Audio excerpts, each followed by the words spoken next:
குழந்தை இல்லாதவர்கள் அன்னைக்கு ஸ்நானத்தை பண்ணிட்டு கம்ப்ளீட்டாக எந்த அளவுக்கு கொஞ்சம் அவலும் தேனும் பாலும் வச்சு முருகப்பெருமானுக்கு படைத்து அதை ஆட்கொண்டு எந்த அளவுக்கு பரிசுத்தமாக அன்றைக்கி சூரிய உதயத்திலேருந்து சூரிய அஸ்தமனம் வரலையும் விரதம் இருக்கையிலோ நிச்சயமாக ஊர்ஜிதமாக ஷண்முக கடவுள் போற்றி, சரவண துதித்தாய் போற்றி, கண்மணி முருகா போற்றிங்கிற மாதிரி அந்தந்த வயிற்றுலையும் பாலியும் தேனியும் வளர்க்குற மாதிரி சிசுக்கள் குழந்தை இல்லாதவா மலடியாக இருந்தாலும் குழந்தை பிறக்குங்கிறது ஐதீகம்.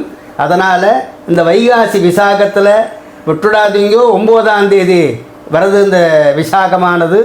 அன்னைக்கு சிறப்பாக அத்தனை கிரகத்திலையும் இல்லத்திலையும் பூஜை பண்ணி முருகனை பிரகாசம் ஆக்கி அவருடைய ஆசீர்வாதத்தில் நம்மளும் உயர்வாகவும் பிரகாசமாகவும் வரணுங்கிறத முருகப்பெருமான பிரார்த்தனைக்கிற பரிபூர்ண ஆசீர்வாதம்.